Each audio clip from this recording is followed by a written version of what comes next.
Welcome to Prabha ஜிவிடி 360. இன்னைக்கு பார்க்க போகிற டாபிக் பார்த்தீங்கன்னா திருக்குறளில் கேள்வி பதில்கள் பார்க்கலாம். நம்ம 20 அதிகாரம் முடிச்சிட்டோம். அந்த 20 அதிகாரம் பார்த்தீங்கன்னா பொது தமிழ் திருக்குறள்ங்கிற பிளேலிஸ்ட்டில் இருக்க நீங்கள் போய் பாருங்கள். அதோட கொஸ்டின் ஆன்சர்ஸ் வந்து நம்ம பார்த்துட்ருக்கோம். ஓகேங்களா? அதில் தேர்ட் பார்ட் பார்க்கலாம். நம்ம ஃபஸ்ட்டு 2 பார்ட்ஸில் வந்து 50 50 கொஷின்ஸ் நம்ம பார்த்தாச்சு. இதில் பார்த்தீங்கன்னா 25 கொஷின் பார்க்கலாம். ஓகேங்களா? 25 நம்ம பார்க்கலாம். ஓகேங்களா? இந்த வீடியோ கண்டிப்பாக உங்களுக்கு பயனுள்ளதாக இருக்கும். அப்படி இருந்தால் லைக் பண்ணுங்கள், சப்ஸ்கிரைப் பண்ணுங்கள், ஷேர் பண்ணுங்கள். நம்ம வந்து சப்ஸ்கிரைப் பண்ண அனைவருக்கும் கொடான கொடி நன்றிகள். சப்ஸ்கிரைப் பண்ண போக அனைவருக்கும் கொடான கொடி நன்றிகள். வாங்க வீடியோக்குள்ளே போகலாம். பாருங்க, 101. எப்படிப்பட்ட இயல்புடையவர்கள் அயலார் காரியத்தில் என்னதான் பேச மாட்டார்கள் என்று வள்ளுவர் யாரை குறிப்பிடுகின்றார்? தன்னோடு நெருக்கமானவர்களின் குற்றத்தையும் அவர் இல்லாத நேரம் பேசும் இயல்புடையவர்கள். அதாவது நெருக்கமானவங்களோட ஏதாவது குற்றம் பண்ணிட்டாங்க கூட அவங்க இல்லாத டைம்ல பேசுறது கூட, அப்படி கூட இருக்கிறவங்களை பத்தி பேசும்போதே அயலார்னா வேறங்க மற்றவங்களை பத்தி ஏன் பேச மாட்டாங்கன்னு வள்ளுவர் சொல்றாங்க. ஓகேங்களா? எப்படிப்பட்ட இயல்புடையவர்கள் அயலார் காரியத்தில் என்னதான் பேச மாட்டார்கள் என்று வள்ளுவர் யாரை குறிப்பிடுகின்றார்? தன்னோடு நெருக்கமானவர்களின் குற்றத்தையும் அவர் இல்லாத நேரம் பேசும் இயல்புடையவர்கள். 102. யாருடைய உடல் பாரத்தை இவனையும் சுமப்பதே என் தர்மம் என்றெண்ணி இப்பூமி சுமக்கிறது போலும் என்று வள்ளுவர் குறிப்பிடுகின்றார்னா, பிறர் இல்லாத போது அவரை பழிக்கும் இழிச்சொற்களை பேசுபவனின் உடல் பாரம். ஓகேங்களா? மற்றவங்க இல்லாதப்ப அவங்கள பத்தி குற்றத்தை பத்தி பேசுறாங்க, அவங்களோட உடல் பாரத்தை தான் நான் சுமக்கிறது என்னோட தர்மம்னு சொல்லிட்டு அங்க பண்றாங்க. 103. புறங்கூறும் பழக்கம் எப்போது போகும் அப்படின்னா, பிறர் குற்றத்தை காண்பவர்கள் தம் குற்றத்தை எண்ணி பார்ப்பார்களேயானால் புறங்கூறும் பழக்கமும் போகும், வாழ்க்கையின் நிம்மதியும் அமையும். ஓகேங்களா? 103. புறங்கூறும் பழக்கம் எப்போது போகும்னா, பிறர் குற்றத்தை காண்பவர்கள் தம் குற்றத்தை எண்ணி பார்ப்பார்களேயானால் புறங்கூறும் பழக்கமும் போகும், வாழ்க்கையின் நிம்மதியா அமையும் சொல்றாங்க.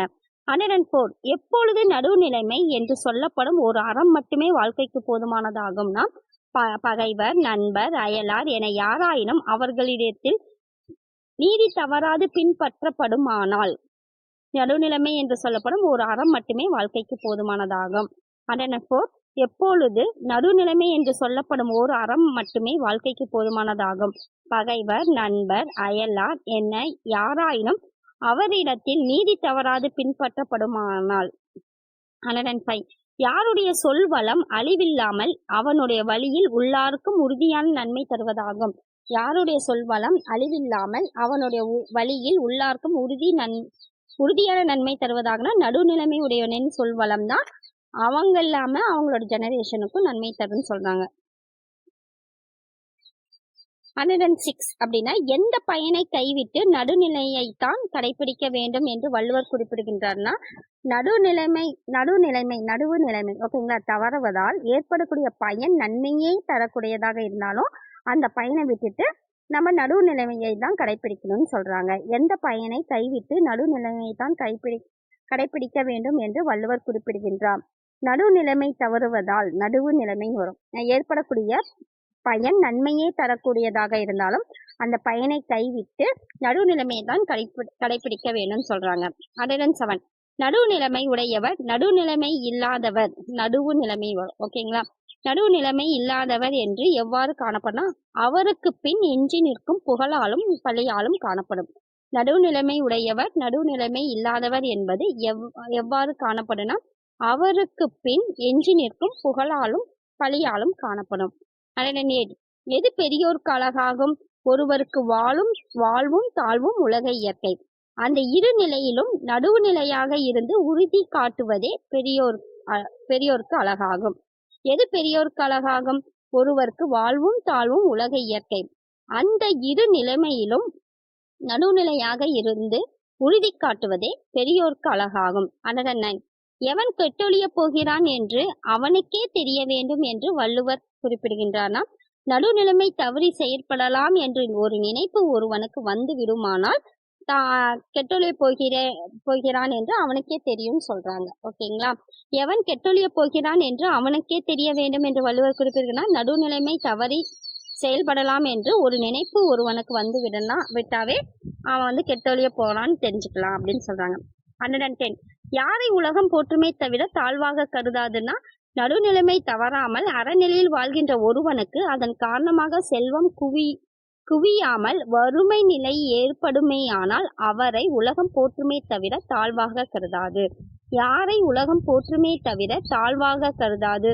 நடுவுநிலைமை தவறுவதால் அறவெளியில் வாழ்கின்ற ஒருவருக்கு அதன் காரணமாக செல்வம் குவியாமல் வறுமை நிலை ஏற்படுமேயானால் அவரை உலகம் போற்றுமே தவிர தாழ்வாக கருதாது. 111. எது சான்றோராகிய நீதிபதிகளுக்கு அழகு? முதலில் சமமாக நின்று பிறகு தன் மீது வைக்கப்பட்ட பாரத்தை நிறுத்தி காட்டும் தராசு போல நீதிக்குரிய இலக்கணங்களால் அமைந்து ஓரம் சார்ந்து விடாமல் இருப்பது. எது சான்றோராகிய நீதிபதிகளுக்கு அழகு? முதலில் சமமாக நின்று பிறகு தன் மீது வைக்கப்பட்ட பாரத்தை நிறுத்தி காட்டும் தராசு போல நீதிக்குரிய இலக்கணங்களால் அமைந்து ஓரம் சார்ந்து விடாமல் இருப்பது. 112. யாருடைய சொல்லில் நீதியும் நியாயமும் இருக்கும்? நேர்மையும் நெஞ்சுறுதியும் இருப்பவரிடத்தில் இருக்க சொல்ல நீதியும் நியாயமும் இருக்கும். 113. எது வணிகம் செய்வோர்க்கு உரிய நல்ல வணிக முறையாகும்? பிற பொருளையும் தம் பொருள் போல் போற்றி செய்வது. எது வணிகம் செய்வோர்க்கு உரிய நல்ல வணிக முறையாகும்? பிற பொருளையும் தன் பொருள் போல் போற்றி செய்வது. 114. செல்வங்களில் சிறந்த செல்வம் அருளாகிய செல்வம் உயர்ந்தவரிடத்தில் மட்டுமே உள்ளது. செல்வங்களில் சிறந்த செல்வம் அருளாகிய செல்வம் உயர்ந்தவர் இடத்தில் மட்டுமே உள்ளது. 115. துணையான அறம் அருள். துணையான அறம் அருள். பல வகைப்பட்ட நெறிகளில் ஆராய்ந்தாலும் துணையாவது அவ்வருளே அன்றி பிரிது இல்லை. துணையான அறம் அருள். பல வகைப்பட்ட நெறிகளில் ஆராய்ந்தாலும் துணையாவது அவ்வருளே அன்றி பிரிது இல்லை. 116. அறியாமை என்னும் இருள் சூழ்ந்த துன்பம் உலகில் உழலாதவர் அருள் நிறைந்த மனம் படைத்தவர். அறியாமை என்னும் இருள் சூழ்ந்த துன்பம் உலகில் உழலாதவர் அருள் நிறைந்த மனம் படைத்தவர். 117. தமது உயிரை பற்றி கவலை அடையாத சான்றோர்கள் எல்லா உயிர்களிடத்திலும் கருணை கொண்டு அவற்றை காத்திடுவதை கடமையாக கொண்ட சான்றோர்கள். தமது உயிரை பற்றி கவலை அடையாத சான்றோர்கள் யார் அப்படின்னு பார்த்தா, எல்லா உயிர்களிடத்திலும் கருணை கொண்டு அவற்றை காத்திடுவதை கடமையாக கொண்ட சான்றோர்கள். 118. யாருக்கு துன்பமில்லை? அருளுடையவராக வாழ்கின்றவர்களுக்கு. கற்று இயங்குகிற வளம் பெரிய உலகத்தில் வாழ்வோரே இதற்கு சான்றோர். யாருக்கு துன்பமில்லை? அருளுடையவராக வாழ்கின்றவர்களுக்கு துன்பமில்லை. கற்று இயங்குகின்ற வளம் பெரிய உலகத்தில் வாழ்வோரே இதற்கு சான்றா சொல்றாங்க. 119. பொருள் அற்றவர்களாகவும் கடமை மறந்தவர்களாகவும் இருப்பவர் அருளற்றவர்களாய் தீமைகளை செய்து வாழ்பவர்கள். பொருள் அற்றவர்களாகவும் கடமை மறந்தவர்களாகவும் இருப்பவர் அருளற்றவர்களாய் தீமைகளை செய்து வாழ்பவர்கள். 120. பொருள் இல்லாதவர்களுக்கு எந்த வாழ்க்கை சிறப்பாக இராது? இல்லற வாழ்க்கை. பொருள் இல்லாதவர்களுக்கு எந்த வாழ்க்கை சிறப்பாக இராது? இல்லற வாழ்க்கை. 121. யாருக்கு துறவற வாழ்க்கை சிறப்பாக அமையாது? கருணை உள்ளம் இல்லாதவர்களின். யாருக்கு துறவற வாழ்க்கையும் சிறப்பாக அமையாதுன்னா கருணை உள்ளம் இல்லாதவர்களின். 122. யார் ஒரு காலத்திலும் சிறந்து விளங்குதல் இல்லைன்னா அருள் இல்லாதவர் வாழ்க்கையின் பயமற்றவரே அவர் ஒரு காலத்திலும் சிறந்து விளங்குதல் இல்லை. யார் ஒரு காலத்திலும் சிறந்து விளங்குதல்னா அருள் இல்லாதவர் வாழ்க்கையின் பயமற்றவரே அவர் ஒரு காலத்திலும் சிறந்து விளங்குதல் இல்லை. 123. எது ஆராய்ந்து பார்த்தால் ஞானம் இல்லாதவர் ஒரு கால் மெய்ப்பொருளை உணர்ந்து போன்றது அப்படின்னா, உயிர்களிடத்தில் அருள் இல்லாதவன் செய்கின்ற அறத்தினை ஆராய்ந்து பார்த்தால். எது ஆராய்ந்து பார்த்தால் ஞானம் இல்லாதவர் ஒரு கால் மெய்ப்பொருளை உணர்ந்து போன்றதுன்னா, உயிர்களிடத்தில் அருள் இல்லாதவன் செய்கின்ற அறத்தினை ஆராய்ந்து பார்த்தால். 124. எப்போது தன்னை விட வலியவர் முன்னால் அஞ்சு நிற்கும் நிலைமை தனக்கு இருப்பதை மறந்து விடக்கூடாதுன்னா, தன்னை விட மெலிந்தவர்களை துன்புறுத்த நினைக்கும் போது. எப்போது தன்னை விட வலியவர் முன்னால் அஞ்சு நிற்கும் நிலைமை தனக்கு இருப்பதை மறந்து விடக்கூடாதுன்னா, தன்னை விட மெலிந்தவர்களை துன்புறுத்த நினைக்கும் போது. 125. எதனை கண்டு நிலம் நீர் தீ காற்று ஆகாயம் என்னும் 5 பூதங்களும் தமக்குள் சிரிக்கும்னா, வஞ்ச மனத்தவனின் திருட்டு நடத்தையை கண்டு அவன் உடம்போடு கலந்து இருக்கும் நிலம் நீர் தீ காற்று ஆகாயம் என 5 பூதங்களும் தமக்குள் சிரிக்கும்.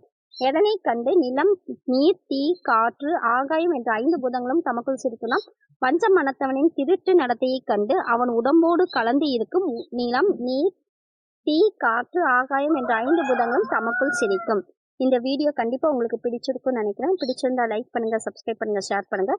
இதோட கண்டினியூஷன் நம்ம வர வீடியோஸ்லாம் பார்க்கலாம். ஓகேங்களா? தேங்க்யூ. நெக்ஸ்ட் வீடியோட இதோட கண்டினியூஷன் பார்க்கலாம். நன்றி.